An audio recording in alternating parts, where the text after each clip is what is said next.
Now, I don't deny that I want many of you to consider staying in Israel, and it's a good way to get many of you to consider, and many of you have. Good for you. Good. By the way, that's Brazil, right? Yeah, all right. Okay. We're going to have a soccer match after this. All the teams. Okay.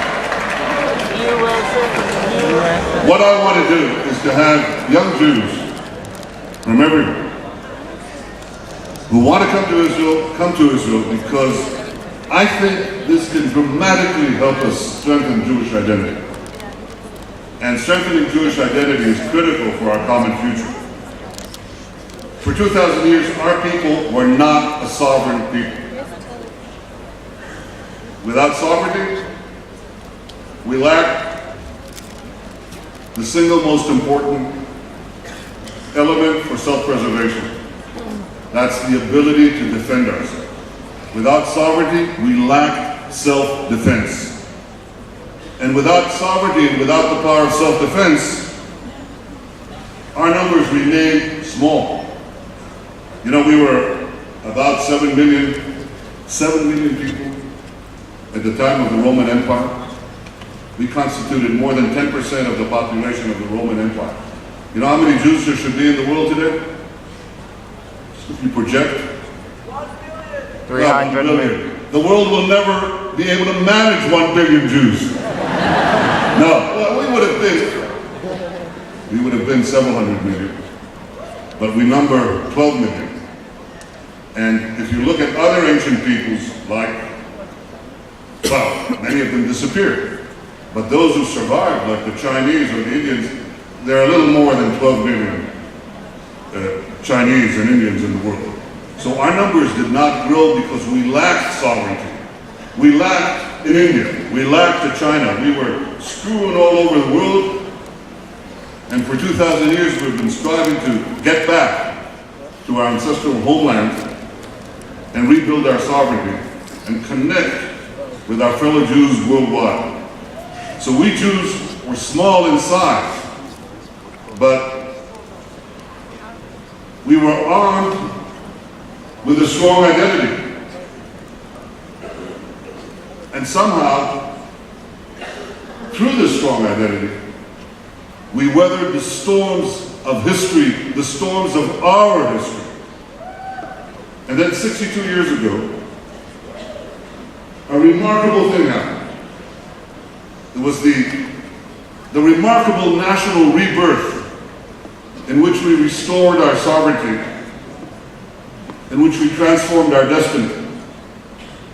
So I believe that a strong Jewish national identity and a strong Jewish international identity is vital for our national rebirth.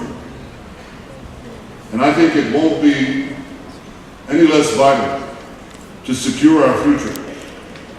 See, we have to remember that Israel is not merely a 62-year-old miracle. It's a 62-year-old miracle that is resting on the shoulders of a history of 4,000 years. That's how long ago our ancestors, Abraham, Isaac, Jacob, were roaming these lands 3,800 years ago. That's pretty ancient. So we have an old history and a young history.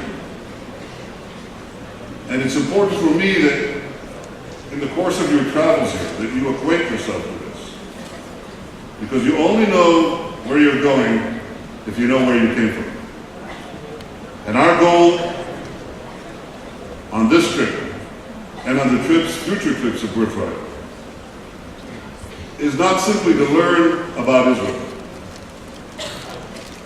Our goal is that in these trips you have an opportunity to deepen your connection to the story of our people. And when you come to Israel, you become part of that story. You become a partner in the rebirth of the Jewish people in its land. You know, I think it's important not only that young Jews outside Israel understand this connection. I think it's important that young Jews in Israel, that Israelis, understand this connection. So we've adopted a program that is called Heritage. And we're investing $100 million. That's another $100 million. You need a strong economy to do all this, but we have one. Very strong. And we're taking another $100 million and we're reclaiming, rebuilding, bringing to life places from the Bible, archaeological sites, places from our modern Zionist history, places in which the state of Israel was declared. You know, it's a small building in Tel Aviv. You should all go there. That's where David Ben-Gurion stood over 60 years ago and talked about the rebirth of the Jewish state. I'd like you all to be able to visit these places. I'd like every Israeli youngster to do the same. And I think it's critical because we need to be armed with this information, with this knowledge. Because people are saying, we're strange interlopers in this land. You know, we don't have a connection to this land. We're foreigners. We're colonialists. We're crusaders. We have a history of close to 4,000 years in this land. They say we don't belong here. We say we belong here. We've always been here. We'll always be here. So when you come to Israel, you can see the truth with your own eyes. You can go to the Kotel, touch those stones. You know, they were put here 2,000 years ago, but they stand on the place that was built, that temple that was built 1,000 years earlier. And we still have 1,000 years before that in which we were here. So you can be armed with the truth about our past, the truth about our present. And when you're armed with that truth, you can expose the hypocrisy of those who seek to undermine Israel's legitimacy. Now you can easily recognize this hypocrisy. You see it among those who say that Israel is guilty until proven guilty. It's those people who hold Israel to what I call not a double standard, but a triple standard. You see, there's one standard for the dictatorships. Then there's another standard, a second standard, for the democracies. And then there's a third standard for the tiny democracy called Israel. That's hypocrisy. And we saw this hypocrisy at work in the 2001 Durban conference. Supposedly a conference against racism in which the enemies of Israel abused the language of human rights to spew hatred and anti-Semitism. We saw this in the Goldstone report, when international law was twisted to accuse Israel of war crimes for defending itself against those who perpetrated war crimes against themselves. And we saw it recently in the Marmara flotilla, when so-called peace activists were caught on tape brutally assaulting our soldiers with knives and clubs and axes. So, my friends, you have all met Israeli soldiers. I understand that's part of the program, right? Maybe you have some of them here with you today.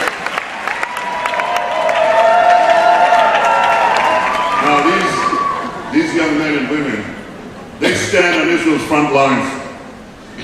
And when you return to your campuses and to your communities, you too will be standing on the front lines. You'll be standing on the front lines for the battle of truth, for Israel's legitimacy. You okay? And when you expose this hypocrisy, when you puncture the lies, you're performing a tremendously important service for the Jewish state and the Jewish people. Each of you, when you leave here, can become an ambassador for the truth. And all you need to do, you don't have to go into deep lectures, all you have to do is share your personal experiences. Tell them the real country that you saw here. Tell them about the real Israel. You can tell them the truth about Israel's vibrant democracy. Did you try to have 3 Israelis agreeing on anything? No? Yeah? How about 2? Get 1 to agree with himself. That's a major achievement. But we have the ability to express our opinions. Tell them about how everybody can speak their minds, can read what they want, can say what they want, including about government, including about the Prime Minister. This is a free country. You don't have many free countries around. That's an understatement. This is a free country. Tell them how we respect human rights, how we respect women's rights, how we respect gay rights. We respect people. We're a free, democratic, humane, liberal society. Tell them the truth. Tell them the truth about our Arab citizens who have equal rights under the law, and they serve in the Knesset. They serve in the government too. And tell the truth about Israel's never-ending quest for peace, because if you've been in war, anybody who's been in war, anybody who's been in battle, anybody who's seen his friends and loved ones die in battle, you want peace. Our people pray for peace, yearn for peace, dream of peace. Tell them about that. But everything that I ask you to tell them, I want you to tell this to them in a language that they'll understand. Now, I don't mean English or Russian or Spanish or Portuguese. That's for you. Did I leave anything out?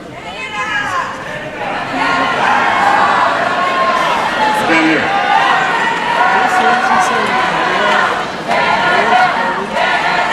Canada is English, I think.